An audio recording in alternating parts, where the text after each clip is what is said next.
Good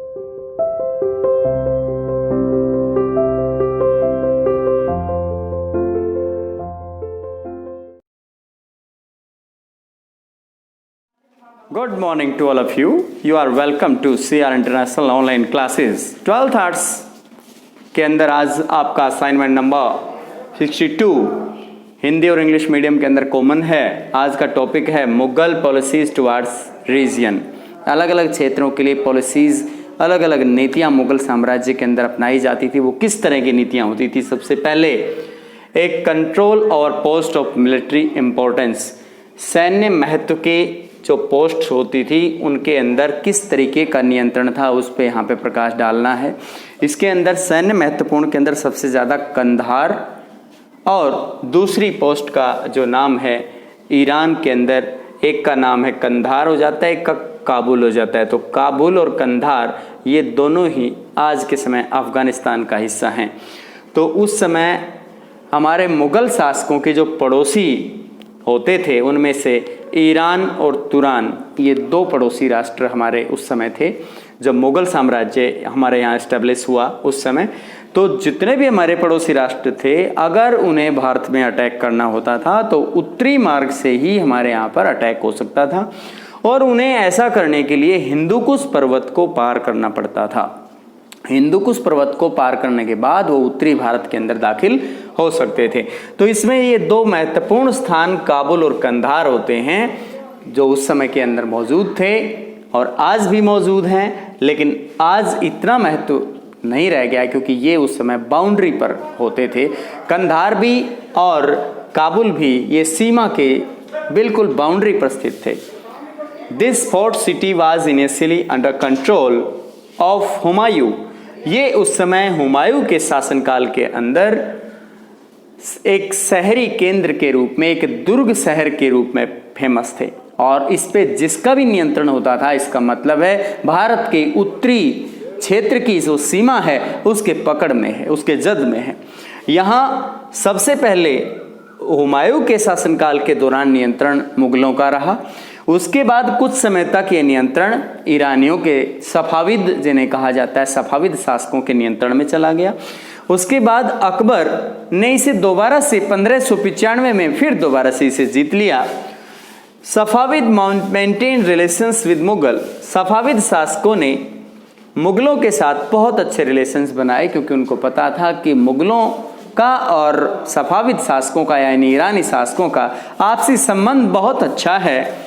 In 1613, Jahangir sent diplomatic envoy to the court of Irani ruler Abbas Shah. Iran के शासक अब्बास शाह के दरबार के अंदर जहांगीर ने 1613 के अंदर एक राजनयिक को भेजा और उसका मकसद था कि मुगलों का और सफाविद शासकों के बीच जो सीमा को लेकर के जो विवाद की स्थिति बनी हुई है उसका निपटारा करना और उस पे मुगलों का हक दिखाना।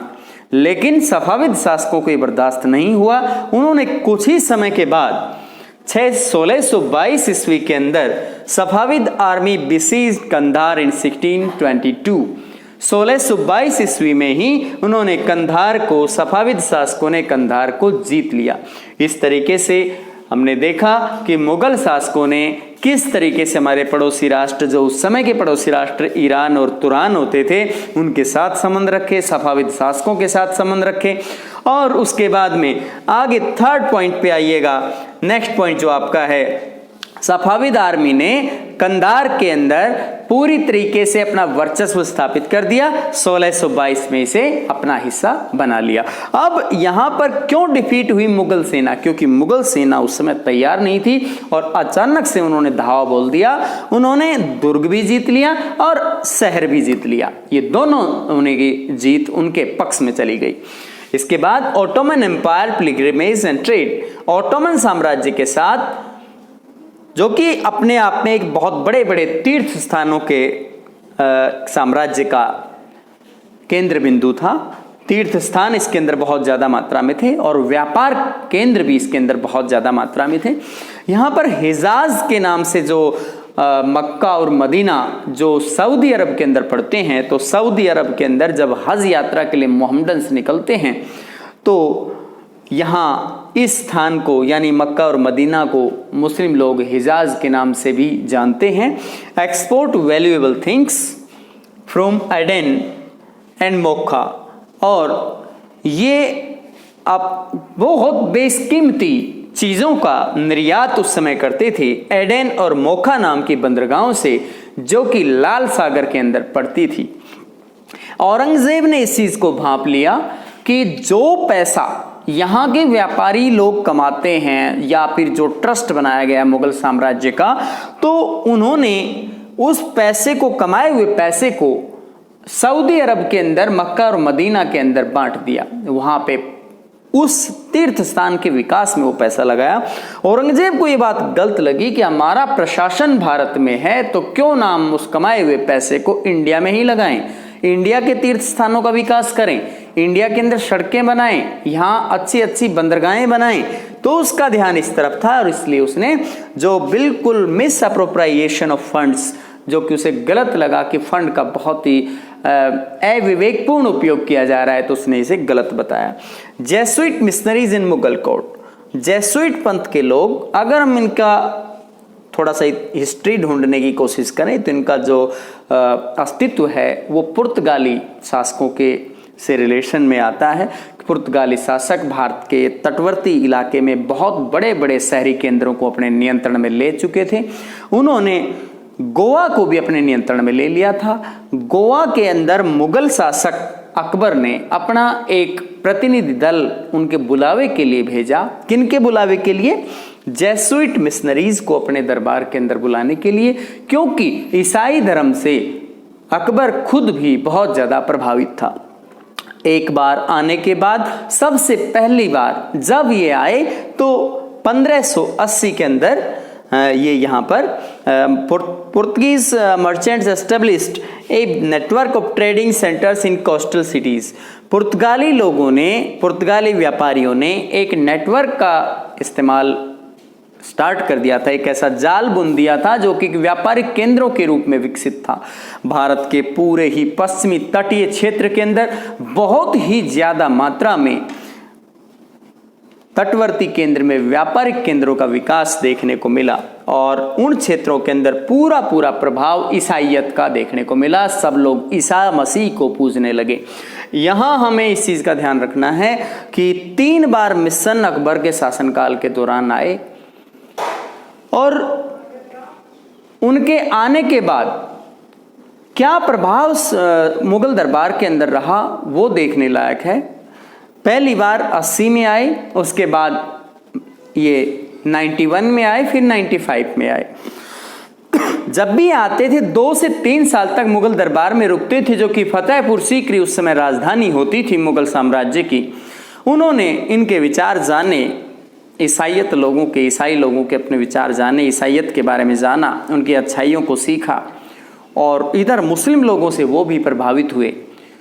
जो मुस्लिम बहुत ज्ञानी लोग अपने आप को समझते थे, मौलवी लोगों से उनकी आपस में बातचीत और बहस करवाई गई और उसके अंदर जो अच्छे तत्व ईसाइयों के थे या ईसाइयत के थे उनको सीखने का प्रयास किया।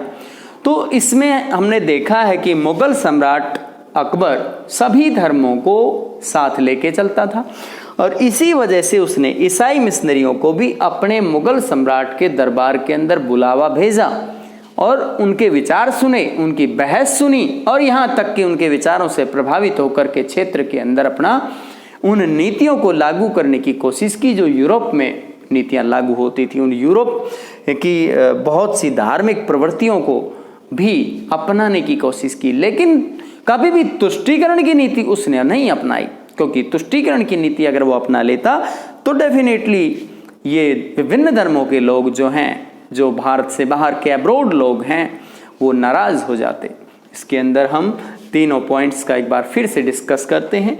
सबसे पहला जो है control over post of military importance, सैन्य महत्वपूर्ण जो पोस्ट थी उस समय सीमावर्ती क्षेत्र के अंदर पोस्ट होती हैं, उन पोस्ट के अंदर नियंत्रण किन किन पर बात किया गया है। इसके अंदर काबुल और कंधार की बात की गई है, जो कि हमारे पड़ोसी राष्ट्र उस समय के ईरान और तुरान होते थे जो हिंदू कुश पर्वत के पार पड़ते थे।